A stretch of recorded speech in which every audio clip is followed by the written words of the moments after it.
I think we're live. Isn't the world great when you're live? That sounds good. It sounds good. Hey, nice to see you, So Mel. nice to see you, Sven. So, ladies and gentlemen, you know that I always get excited when I have these video cast podcasts, but today I am super excited, and I've waited for months and months and months to interview this incredibly gifted, talented, versatile, kind, generous, and very busy person. And the reason he's busy is because he is an author, an illustrator, a designer, and a university professor. So, will you welcome to the New Books Network Professor Sven Volker? Thank you Did I so pronounce your much. name right? Yeah, very close, Sven Volker, but that's totally fine. As long as the umlaut, which is difficult always to write, and I didn't have the umlaut for many years, and then I took it back, and now it's on all the books, and then it disappears again. So that's kind Yeah, of well, the world. I'm going to suggest to you after the show that we work on your name Yeah, perfect. Let's because work on I that. spent 2 hours and didn't get it right. Volker, Volker, yeah, like an Volker, F. You Volker. have like an F. It's not. I mean, the Yeah, V is kind of it, it's whatever. it's not the F for me. It's the U. The yeah. Well, but that's the Volker. difficult part. Wouldn't it be boring? I don't know. People are. I'm willing to invest hours in learning how to pronounce people's names, but regular Joe Smith, right? Is he may not. It's He okay. he But poor he Joe Smith would be disappointed if we say that's only regular. he might give up at Sven. Yeah, And so, can I definitely. call you Sven? I'm not going Yes, to call you please. Professor Yes, Friedker please. the whole show, and, No, no, no, and no, you no, no. call me Mel. No, and I'm not that So busy as you said. It was very nice and flattering to hear all that. But it's life is kind of full of things, and I'm so happy to be here today. my friend, we met in April at the Bologna Children's Book Fair, which is a marvelous place, and we were sitting on a bench, and you were eating a sandwich, and I was very jealous because you had food. And you didn't get the hint, but we became friends anyway. And it's taken us how long? It's 6 months, but here we are. Yeah. So, ladies and gentlemen, uh, I have a person here who is an award-winning author, illustrator, but also teaches picture book writing and illustration. And I've seen his students' work, and it is amazing. So before I forget, I'll just introduce myself. I am Mel Rosenberg. I am the host of the Children's Literature Network of the no, the Children's Literature Channel of the New Books Network. I should get that right. You're number 198, Sven. Well, it's I your should channel. You should get it right. maybe by 200 of the New Books Network. Sven, so first of all, we're celebrating a brand new book of yours, which launched just last month. Now's the time to talk about it and show it to everybody. I'm assuming it's square or rectangular. A book about shapes, the Museum of Shapes. Please introduce it. Yeah, Museum of Shapes is like the latest idea to turn forms into picture books, and I think what makes this book kind of special is because it was a requested project by a museum here in Germany in Ingolstadt. They have a museum for concrete art, which is not art about concrete, but it's about art that is coming from mathematics. So in simple words or very incomplete definition would be to look at the beauty of math, to decide on a logic and then turn that into something that we would like to look at. For example, squares or triangles or circles. And they asked me if I would like to make a book for the occasion of the new building. And then I said, of course I would like to, because Max Bill, for example, or Eugen Gomringer, the concrete poet who just passed away 100 years at the age of 100 last month, that they are some of my biggest heroes in terms of art and abstract illustration and so on. And when they asked me to make a picture book, I said yes, definitely. And then it turned into a really wonderful project. And I thought I never believed that this could work out as it did, because it doesn't have a real story. It doesn't have like a classic picture book narrative. It really is like a visit to a museum that starts with a little dot and then gradually turns into more complex forms, looks at them from different angles. And we, as readers, we follow a little dog with the name of Max and the curator of the museum, Alma, and we just walk with them through the museum, and then by the end of the day there will be the opening of a new exhibition. So it's a very simple but nice idea, I think. Is Alma named after a real curator? No, after an artist or one of the students of the Bauhaus, Alma Sithoff-Buscher, she was like she designed toys. The most famous one is like a little ship toy, which is like wooden elements that you put together to a sailing boat. And she as a young woman, she had children, and then the teachers at the Bauhaus said, you no longer can be an artist. You have to be a mother. This is how it was like 100 years ago. And then she kind of ended her design and art career at the age, I think, of 27, really young, and then never turned back into it again. And she died because of a bomb at the end of World War II, very early also. So it's kind of a super sad story. But then on the other hand, she's like one of the important women figures that we know from the Bauhaus. Fantastic. But this program is about you, Sven. Okay, fine. So show us the book. The book, yeah, where is it? Hang on. Sven, we've been rehearsing. You're supposed to have your books ready. I don't hear you. 1 second. I said you're supposed to have your books ready.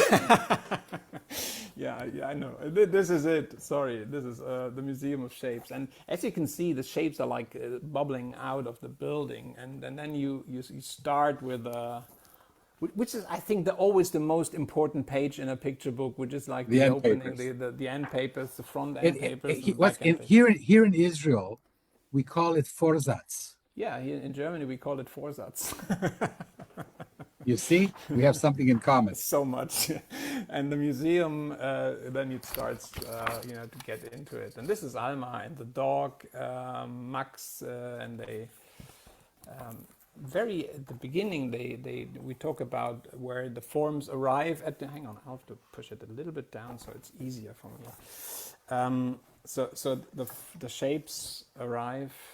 I think Zoom is zooming in all the time. No, we can see it well. And then there's like the most simplest form is a little dot here, and this little dot, if you connect two dots, it becomes a line. And if you like have two lines and have an angle, and if you have three lines and three angles and three dots, it becomes a triangle. And then there's not just triangles, but squares and all kinds of, here that's the German version, Viereck, Fünfeck, Siebeneck, and so on. And then Alma and Max are thinking about shapes, they're collecting them, they're sorting them. And I think what's important at that point is also that the kind of the reader finds the shapes that he really likes, the shapes that he prefers to other shapes, that he thinks about what I like about a shape. For example, a circle can be half a circle, and half a circle can turn into something like a sunset, and the book becomes a three-dimensional object suddenly. And you never have like simple shapes in reality. Shapes in reality are always a combination of shapes. It's really hard to find a perfect square or perfect circle. Some shapes are in our heads, like this beautiful, tasty orange. And then if I say apple or if I say orange, you think of something and I think of something. And it always depends on what we have in our minds. And we have three-dimensional shapes, and they kind of start to become interesting because the sun casts a shadow suddenly if a shape is three-dimensional. Then you can get into details and become very nitty-gritty and very clever and talk about the pyramids and the shapes that pyramids are standing on, or the other versions of three-dimensional objects. And then we take a little excursus into the world of wiggly shapes that are crazy and a little stupid. And then find out that most of the shapes, like a cooked spaghetti or like a long black hair, really doesn't follow many rules and have their own little logics and worlds to them. And then the last part of the book is more or less about Alma curating an exhibition, thinking of what objects to put together and what shapes turn out to become like the stars of that opening night where people arrive, people that are only like circles. And then it ends here and it's actually this skyline, if you could say so, of little town Ingolstadt, where the museum is based. And the fun thing is that these books now, and here's the English version also. So the book pops up in different museums, and it suddenly is like in the Museum of Modern Art, or in the Tate Modern in London, or in Switzerland, and then people think this is like the book about that museum. Yeah, no, but so here's what I don't understand. The museum in Germany came to you, and they said, "Why don't you make a book about our museum?" Did they say, "Well, we'll buy so and so many books," or did they say, "Go to Cicada and make a deal with them, and then come back to us"? I said, they said make us a book, and I said, yeah, but how many books do you need? I mean, you need a few hundred for your museum shop, and then I said that's kind of boring. And then I said, let's speak to publishers, and publishers love that idea, and they like the idea of the book, but they also like the idea of having something that is more like a hybrid, that is not just something that lives in the publishing world, but also lives in the exhibition world and lives in that specific space. But as I said, I mean, if you buy this one in a museum in London, you will have no idea where that comes from, and it doesn't matter actually. Well, I mean, you will now.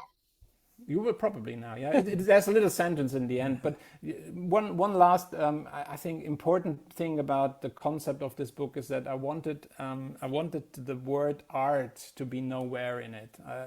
There is not one place where the word art really is needed, and I didn't want to differentiate between what's art and what's not art, or what's like high art and low art and design and art and all that. That's not what it's about. It's really about the beauty of forms. And you've that's wonderful. And your publisher of choice is Cicada in the UK. Yeah. Not the biggest publisher in the world, but very high quality books.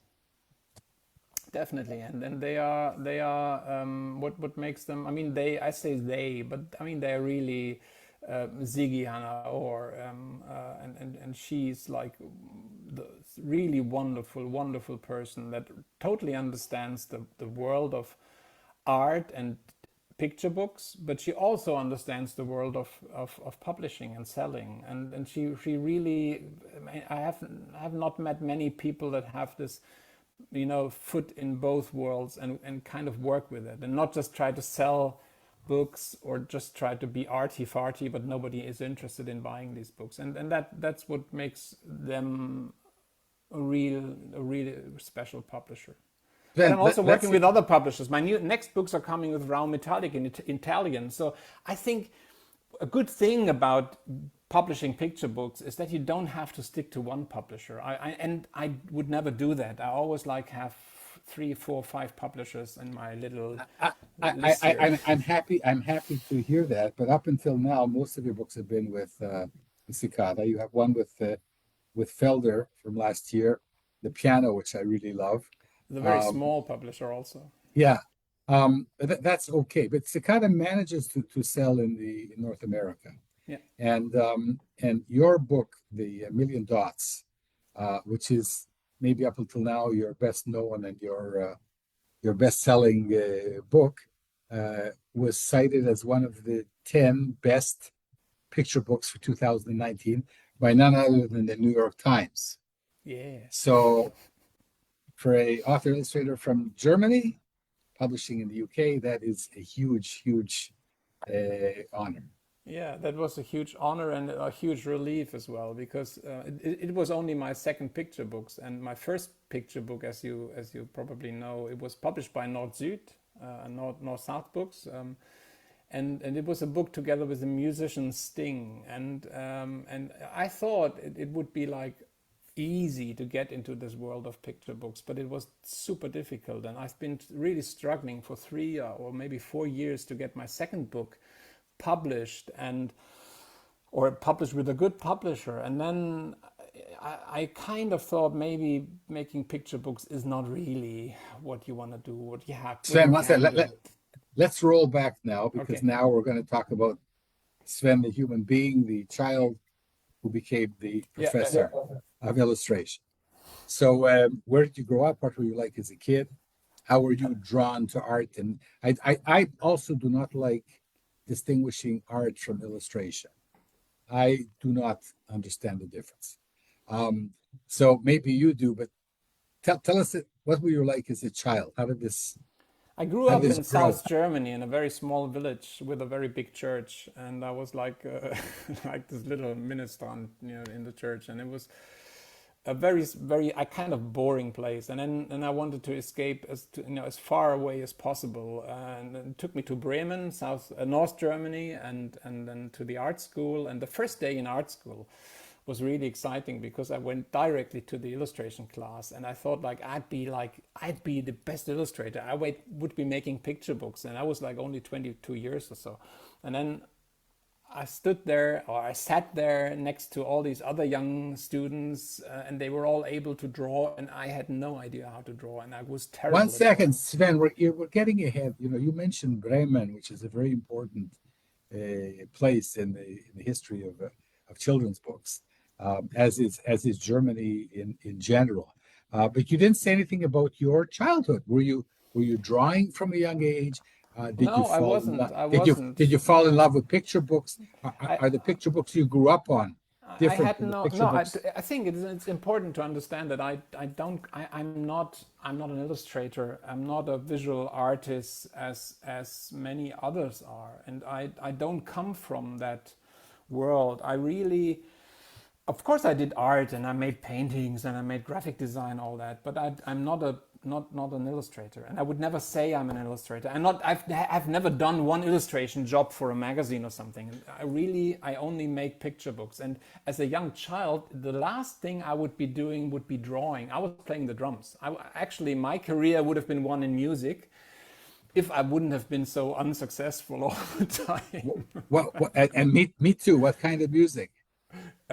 All kinds of music. If you live in a small village or a small city, and you're the drummer, and you have a car or a driving license, and your parents have a car, then you are the one that plays in all these bands. I've played in big bands. I played in punk bands. I played in metal bands. I played in rock bands. I played in, I think, roughly at the age of 18, I played at, I would say, 6 or 7 bands at the same time. But they were all unsuccessful. None of them were anywhere getting near the record deal or something. So at some point, art school was for me the kind of safe escape into a world that probably would give. As a young child, did you grow up on certain picture books? Do children in Germany grow up on different picture books than, let's say, American or Israeli or British kids? The reason I'm asking this is because of your history of the Grimm brothers and the Yeah, somewhat. I think there is that history, and I totally understand that you admire that. But I admired Oh no, Maurice. I don't admire. I'm No, just no, saying I'm saying it's I like it's I present. It's have. like music. If you say like Germany and music, and you have No, like all but these. Sven, hold on. There's a lot of things about the Grimm brothers that I do not admire. Okay, They were definitely. very anti-Semitic, but not only anti-Semitic, misogynic for various cultures that weren't theirs. But let's face it, the whole, let's say, 19th, early 20th century, it's all based on their lore, what we inherited from them. Yeah, yeah. Um, Now, go ahead. Yeah, and that's, but it's not what you grow up as a child with. You grow up with Maurice Sendak and Richard Scarry, for example. I mean, Okay, all right. I really dug all the American picture books that were near me, or Tommy Ungerer, of course, I always loved this kind of really scary books that he made, and that were like really kind of tweaky, and you never understood. I mean, he was a French man, German kind of Alsace background, but he was an American at that time. At the same time, he was living in New York, and he was like struggling there. And I think these books tell a lot about his really weird way of looking at the world, and that's what I really loved. And Okay. that took me, and I mean, that took me there, and I thought I would be able to learn drawing in art school, but the fact was that the art school expected me to already know how to learn to draw, and I wasn't prepared for that, and so I became a graphic designer. I mean, to make a long story short, it took me 20 years as a professional graphic designer. I had like a design company in Berlin. I made the corporate branding for Suzuki Motor Company, a Japanese company. I made huge projects in graphic design as a graphic designer, and then after I don't know 20 years and being a professor on that topic as well for many years, then suddenly my first picture book opened that door into that world. And the first year 10 years ago when I went to Hold Bologna, on, Sven. Hold this on. was like a start. You keep getting ahead of us here. Okay, You slower. told you said you said that your first course was in illustration, Yeah, and for this one was your day, and I dream. left. Why? Well, Because I didn't expect me to be able to catch up with all the other perfect illustrators. And then I went, actually, then the next day I went to photography class, and then there were all these men back then sitting around the table with their huge bags full of cameras and all these lenses and things. And I was like, I had my little Minolta X300, very small cheap camera, and that was it. And I didn't have the confidence. I mean, today I wouldn't care a shit. I mean, it wouldn't matter to me at all. I don't care about tools. Like, you so use a you stick had and a little mud, and that would be okay for me to do you, illustration. you you had a very successful career as a graphic designer, a corporate graphic designer, Yeah. and but your first picture book didn't come out of nowhere. Something must have happened to you. Yeah. That's a. I mean, this is my. I don't have it here. I have it there again. Sorry. So much for rehearsing. Um, this was like the first picture book, a little black spot on the sun today, and I mean, it's also a story that I could tell in half an hour, but I guess we don't have that time. So We have 20 seconds. What I'm interested in my is how the copyright with Sting worked.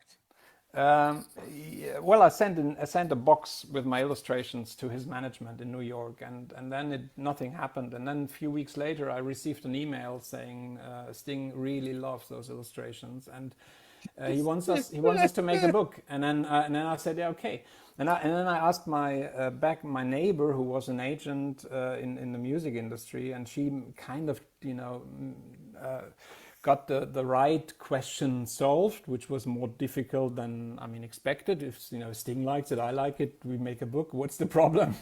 But then Right. it turned out it worked out, and it turned into a really beautiful book. And I mean, the special thing about this is that it only one second. It only uses triangles. I mean, this is like an exam. This is like the proof that at the beginning of my picture book career, I couldn't even draw more than a triangle. This is like all triangles. It's all triangles or combination of triangles. It's nothing else. And from there, a million dots was lots of circles. And now, with my new books, as I showed you, I can Yeah. even draw stars and walls and dogs and all these And, things. and good for you. But like there's a famous book called The Dot, and you are the personification of that book. And I think you have to you don't as a I mean, to be serious a little bit, as an author or an artist, you can make everybody be like stunned and impressed by what you are able to, but you can also invite the audience to be to join you on that journey. And many artists today do that with social media. They like invite everybody in their journey, and then every cup of coffee becomes like a part of the process. I don't do that. What I really do is like I work on books pretty fast, and now I have like a very high speed of making books. My books come out now every 6 months. I have a new book at the moment, which is like incredible. But it's also good for me to learn and get one step further. So I mean they're not bestsellers, of course not, but they are helping me to get further in the process of becoming what I want to be as a picture book artist. So let's talk about the difficult years. So your first book came out, beautiful, Sting, and then you had this hiatus of 2 or 3 years until your next book. Um, do you have an agent? Do German author illustrators have agents? How does it work? I have an agent, but she's not specialized in picture books. She's more like in literature and music. So she's not really the classic picture book artist agent. So how do German authors, you write a manuscript and you send it directly to the publishers? Yeah, I have some publishers that know my work, that like my work, and I talk with them and I meet them whenever in Bologna or here, and whenever I have something, I show it to them, and I really say, yeah, I show it to everybody, and everybody can say, and the first who says yes or gives me a good contract, I would be happy to do it, because I don't believe in making things complicated. I'm one of those persons who likes to say yes and try something and be open and be generous and be try to find out how things work. And I believe that also it's a way to come up with good and better books. I mean, I'm not saying that my books are better. I'm just saying that they are taking a risk, and they are not like on the safe side. And especially in Germany, most of the publishers in Germany are really playing it on the very safe side. They are not interested in taking risks, in being very abstract, very modern, very difficult, and that I find that super boring. And that's why I'm trying to work with publishers from abroad, and that's where Bologna comes in again, where it's so helpful to have all these people from all over the world at one place, in one bar, in one restaurant, and you can talk to everybody and say, I mean, you do that as well. You're perfect at doing that. You speak to everybody, and it's like the way to get on the next level. It's the best way to move forward in anything really. So it took 3 years, and now you have a series of books, one coming out every 6 months, and it's wonderful. And I'll ask you in a few minutes what's coming out, if you can share. But now I want to segue to your career as a university professor. You also have a PhD. You also teach. You have I a don't have a beautiful PhD. class. I don't have a PhD. I have a master. Okay. I don't have a PhD. So I gave you an honorary PhD. Which is nice, but it's yeah. In the art world, that's really not the normal way of getting to the professorship. But yeah, when I was 27, I had like two things happening at the same time. One was that Suzuki asked me to design their global corporate design, even though I didn't even have a design company. I was like me, my brother, and a very small studio in the middle of Berlin. So this was like an incredibly huge project. And the worst fear we had was that Suzuki would come to Berlin and see that we only have that small studio. And the second thing that happened was that a professor that I knew called me and said, Sven, do you want to do some kind of guest professor teaching? And I said, yes, of course. And then I went there, and that guest professorship turned into a real professorship at the age of 28. And then I was like the youngest professor at an art school in Germany at that time. And at that time, I had the feeling, yeah, that's how it should work. This is like how a career works. 20 years later, I had the feeling I had an upside down career path, which was like not the normal way to get to know what you're doing is when you start with success and then have to keep up with that success. I mean, it's nothing terrible, but it's really something that always turned or had a great impact on how I work and how I teach and how I talk. when I was 28 at art school, most of my students were at the same age or older than I was. So I would never ever had the idea to say, I know everything and you have to listen to me. That was never my style. Until now it isn't. Or when I was, as a 27-year-old working with corporate branding managers worldwide, I would never had this we make big business thing. It was always like, let's be cool, let's be the coolest in the pack,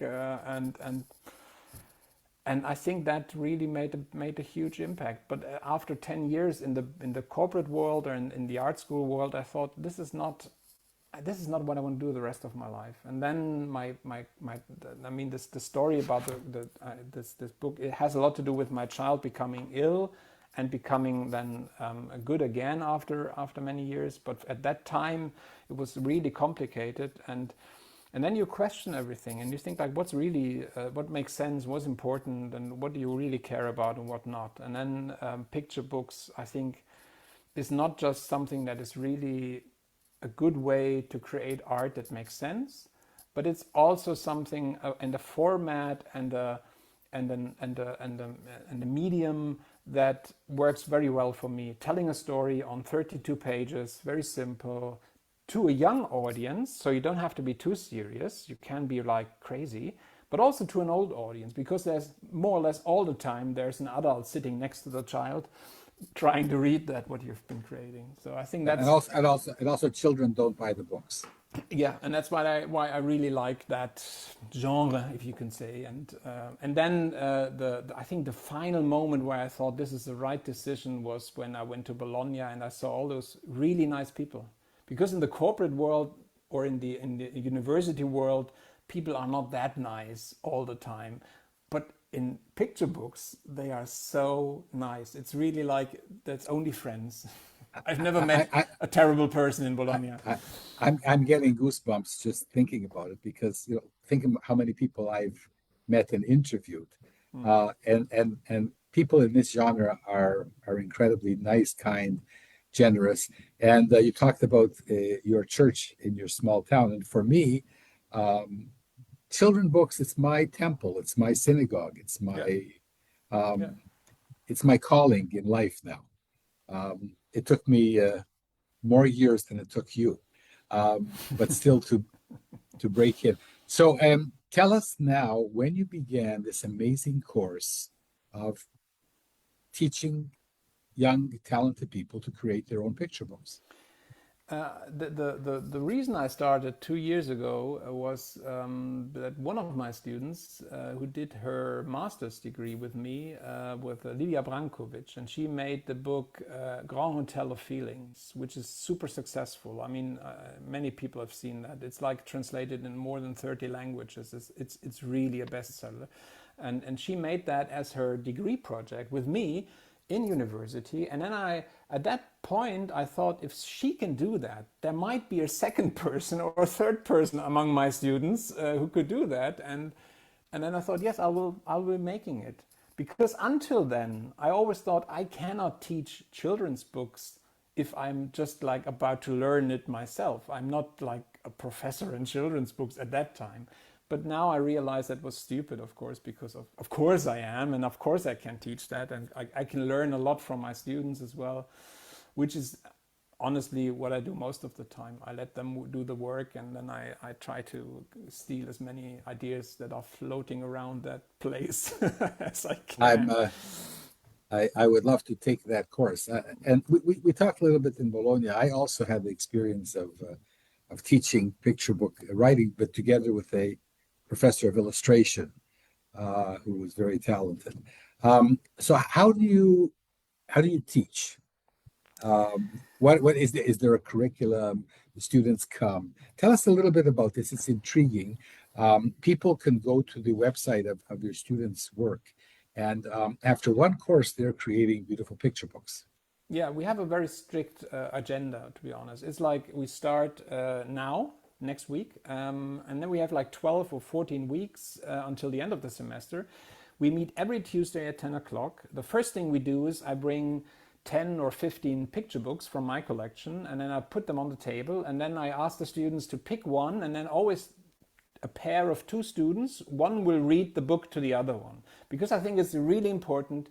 As adults, we only look at picture books and we think we know what they're about, but we have never read them. And reading a picture book is a complete different experience. So I force them to read the book. Then 20 minutes later, we meet again. We talk about the books. Some of the books have certain things to learn from. Others are like, old, or they have a strange gender perspective, or they're a little bit racist or whatever. So as you said, there's a lot to learn even from the bad picture books. But I have a lot of books, and then I bring them, and then the second part of the day, the bigger part of the day, we are working together. So people sit in this room, everybody brings his own stuff, either it's analog and painting or it's digital, and we work. And I sit next to the students, I would talk to them, we make like little presentations, we have guests, we talk to people. And then after 12 weeks, each of the students has to have a complete picture book ready. And I force them to write their books and illustrate their books. I say, because many people say, yeah, I have a text that I would like to illustrate. And I say, yeah. It's nice, but not here. Here, you have to make a complete picture book, even if it's badly written or if it's, I don't know, whatever, but it has to be your idea, your concept. If it has text, your text and your pictures. Sven, I'm so sorry I didn't know you 10 years ago when I was doing this, because from my experience, the illustration students in Israel, right, they bridle, they complain when you say that they need to come up with their own idea and write their own story, because it gets them way outside their comfort zone. Yeah. Give them a course where they illustrate Little Riding Hood, or the Musicians of Bremen. They're happy campers. It's like, chocolates. You say, no, I want you to write your own story. Oy vey. But when you get them to do it, they're brilliant. Yeah, and I mean, honestly, picture books don't need a lot of text. I mean, most of the picture books have less than 250 words, and many picture books have no words at all, or just numbers, or just dots, or whatever. So I think you don't have to have a writing. As an author, you would have to know how to work with words. But as a picture book writer, that's kind of not the most important thing. What's much more important is that you have an idea. What part of the story is that what you want to tell? I mean, because it's only like one idea. A picture book is like one or two ideas. Hold on, Sven. Okay, now we've been talking about all kinds of interesting things for 37 minutes, and now we've reached the $64 million question, which is the idea. And I don't have to tell you this. Oftentimes, when you have an idea, the story almost writes itself. The biggest difficulty that I think we have is getting the great ideas. Do you teach the students how to come up with great ideas? I think it's nothing that you can teach and then repeat, but it's something that you can understand at some point, or experience yourself at some point, so that something that you see in front of you turns into an idea. And this is the most beautiful experience as an artist, or as any person. If you have something, you look at it, and then suddenly in your brain those two things connect to something else. And I think the only way to learn that or improve that is to just do it, and do it more often. And the worst thing that you can do is like think, I want to have a good idea, and this one idea must be it. And then I work for weeks, and then there must be, at the end of those long weeks, there must be that idea. I think there's an idea every 20 seconds, or every day, or every half day, or every hour. Every conversation, every visit to the museum, every film you look at, there's ideas, and you just have to see them, document them. That's why I need a notebook, for example. It's just like to keep things I've written down you three. turn them into ideas. I've written 3 ideas while we're talking. Yeah, perfect. And there might be one that turns into a picture book, and probably not, probably yes. And then you have to make that book, and then you have to really be so self-assured that you go to your publisher and say, yeah, I have this idea.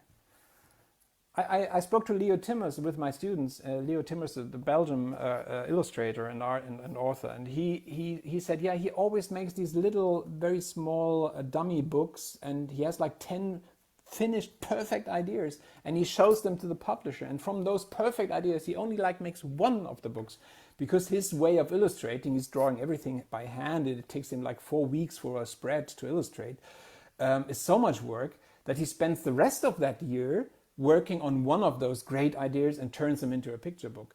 And for me, it's a bit different because my books are much faster. The way I make books I can have an idea and then I can have a finished book a week later, and that's not impossible.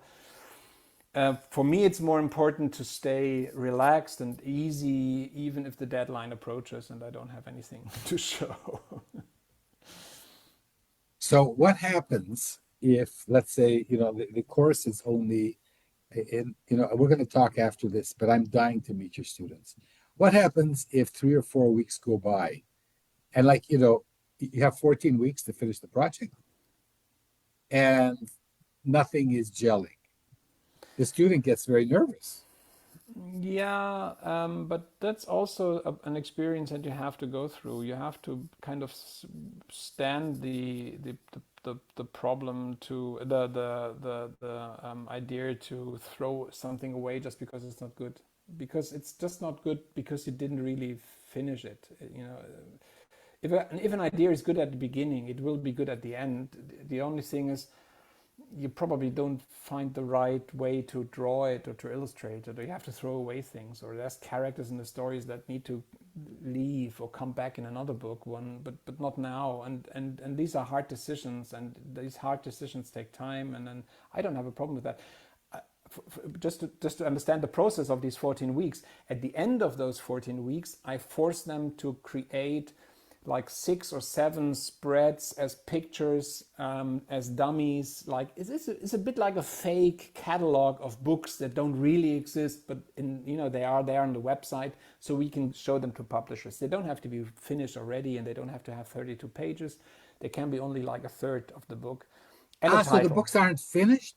The books aren't finished at that moment. So 14 weeks means the okay. books aren't finished at that moment. And then Okay. they have like the semester break, which is another 10 weeks or 12 weeks. And I say, okay, if you want to come with us to Bologna, you need a perfect bound dummy. And that dummy needs to be in the shelf, and people need to take it in their hands. And this has to be like a physical book. And then they go into our bookbinding workshop, into our print workshop, and then they create these dummies. And some of those are really finished and complete, and some of them are like half ready, and then the rest is only sketches and drawings. It can be anything. But I think it's important that every semester one book turns into something that you can sell. And I don't believe in students finishing a book to the very end, because how can they do it? I mean, it's really the work of a publisher, of an editor, to work with you on something, and then it turns into something else. And it's stupid waste of time to like make a book finished as a student. You just have But to I have mean, like, the idea is to have a product. I don't want to yeah, call it. exactly, I don't know what to exactly. call it. A good Which a title, a good publisher, story, a good character, few good which a illustrations. publisher or agent will feel that they know how Yeah, to. yeah, Okay. exactly. So I have, as I worried, so much time has passed in our conversation.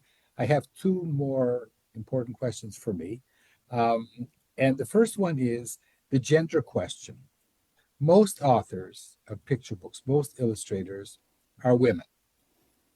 If you ask the women, they will say that the men have an unfair advantage. If you ask the men, they will say the women have an unfair advantage. But As you still, illustrators, you no, mean as as as illustrators? as as authors or Okay. author illustrators in this genre. I mean, the truth is this, that most of my students are female. So I would say like 80% or even more are women. So the chances of a man kind of becoming visible is like not the highest. But on the other hand, if you go in Bologna and look at the successful books, then there's like all these men, and they're all selling books, and it's Sven, like, that's why I'm asking you. That's what the women say. and yeah, and I mean, I should care more, but to be honest, I don't really care that much. I think it's not that there's an unfair system running or something. I think there's definitely an unfair way of paying, I guess, because I believe, and that's what I hear from many people that know, that women are paid worse, have worse contracts than men in this business, and that's not okay. That's something that needs to change. But on the other hand, I believe that this is really like a very open world in which anybody can contribute, and the personality is not so important as it might be in art, or especially in music, where the personality that presents whatever you do is much more important. There's so many authors in picture books that you have never seen a picture of, that you don't know how they look like, or you probably even don't know if they're man or female. So I should care more. Maybe I honestly don't care that much, and I more believe that it's really important that young authors get the chance to publish, because now what I experience is that the older I get, the more easy it is for me to get a good contract, which is nice for me. But I think it's not fair to just like have all those talented young people become part of that huge mass of portfolios that those publishers are like burying in their backyards. Yeah, well, one of the sad things about Bologna is, you come in and there's this huge wall of really talented illustrators sticking their work on top of other work on top of other work.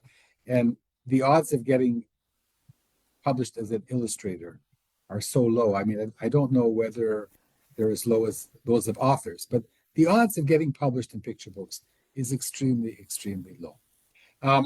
Do you take all the students that apply for your course, or do you vet them first? Do you take just the best ones, or you give everybody a chance? Well, we as a university, we have like an entrance, how do you say, bar where we have to make a portfolio, and then we only take the best, I think 10% or 20%. So we have very good students. So you have to have a portfolio, because I understood from you university, you have to have a portfolio. You came to your university without a portfolio. No. I also had to have a portfolio back in the 90s, but it was a different story. But now okay. They also have to have a portfolio. The thing is, in my course, in the Picture Book Lab, which is the title of that course, in our Picture Book Lab, we have like 2 golden rules. One is, once you've finished one book concept to that point where it can be published on the website, you can always come back. You can always, and I want them to come back, because I think once they've done one book, they can do a second and a third and a fourth book, even if they don't need the credits for their studies, just because they're also teaching the younger students. So I use them kind of as part of that concept of working together. And the other rule is that if you're new, you have to have a concept, an idea, and you have to tell me what you want to do. I don't accept people just like, I always wanted to make like a little picture book because it's so cute. I don't want those people. I want people that take that serious in terms of. So they may not use the concept they come in with, but they have to have at least one idea before they come. Yeah, they have to have some kind of convincing few sentences to say why they want to visit that course, because it's always full. I mean, I have like last semester I had like 30 people in that, and it's far too many. If I could, I would be in your course. Yeah, you're welcome anytime. Actually, to be honest, it's open to people that already published books. So I always say like anybody can come. I mean, really, anybody can come. Okay, so I mean, there's like thousands of people listening to us now, but I'm going to come. I'm going to come. If there's a Zoom possibility, I'm there. And the last question is authors versus author illustrators. Mm-hmm. A couple of words on that. I think authors that made the decision to make picture books and not write long novels and complicated things, but really step down to this very stupid genre of picture books where where it's like you don't have to write 300 pages. I have a huge respect for that, because that means that it's like writing poetry. No, you know, it's like only 10 words, and that should be it. It's like if you don't, I mean, it's like jazz. Yeah, if you don't make the most complicated thing, but you make it really soulful. I have respect for that, but I must also say that I am a visual person, and I would find it really frustrating not to do both things: have the idea of something and turn it into something. And the words are so important part of the pictures, because somebody says something and then there is something to look at, and the child might only be able to look but has to listen. And I think that's such a complex combination that I would find it super difficult to just do one thing. I can only So imagine doing Sven, two. I need a yes or no here. Would you let somebody else illustrate a story you wrote? No. Okay. Would you illustrate somebody else's story? I did it with a song that Sting did, and in that Okay. respect, I would do it. And you asked earlier, and I didn't answer in the next two books. And one will be a book that I've done, which is like the opposite version of A Million Dots, half, half, half, half, half. It's just came out now, so you can buy it in Italian with Raum Italic. But the Ah, next okay. book thereafter Yeah. will be Pinocchio. And that's, of course, a story I haven't written, but I have taken the huge text of Carlo Collodi and made like a extreme remix of it, shortened it down, and made like a 30, you know, it's like a 40 pages book. Wow. This one I have to see. Wow, wow, wow. It's gonna, I think we're trying to get it done to Bologna, so that's like a very challenging plan, but this is what we're trying So to do. I hope we will spend some time in Bologna, and I'm eager to see your new work, and I'm eager to meet your students, and please find me another hour next year for another interview, because I feel we've just skimmed the surface. And you please find an hour for us and visit us at the Picture Book Lab, because I think you are so good at asking the relevant questions in that field, and not the many beautiful ones that you could also ask. Do you mean physically coming to Potsdam? Physically, I don't know, because we have no money in this university. University business today means like Uh, no chance. But if you ever are close in Berlin or whatever, of course, yes, definitely. But for us, Zoom is like, I mean, that came all with the pandemic, but Zoom has opened universities up to really be global exchanges. I mean, it's simple. It's super simple, and it's free. do your students speak English, or do I have to learn Deutsch? They speak English, of course they do, Okay. but you can learn Th- th- German if you Listen, want. ca- You count. speak it anyway. It's so No, close. the German I get is from Yiddish, by the way. Yeah, definitely. So anyway, listen, we have to say goodbye to everybody else. You and I are going to have a little Yes, tete-a-tete. How do you say tete-a-tete in German? tete a tete. So, Okay, it was such a great so, pleasure. Thank you but what so was much that? for asking me. I have to say goodbye, formally say goodbye.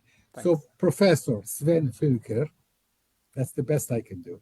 Perfect. Professor of children's books, illustrator, author, designer, and a wonderful, we say in the Yiddish, a mensch, wonderful human being. It's been a great honor and privilege having you on the show. And I'm Mel Rosenberg. I'm the host of the Children's Literature Channel of the New Books Network. This time I got it right. And we're going to say goodbye to everybody. Go have a look at the website of Professor Volker and his students. They are incredible. If you're an author illustrator, come and see us in Bologna. And for everybody else, I hope you enjoyed this at least half as much as I did. So Sven, we're going to say goodbye to everybody. Cheers to everybody else. We're going Thank you to so much. Thank you so much. And see you all in Bologna or somewhere in else in this Bologna. world. Take Okay. care. Bye bye. Bye.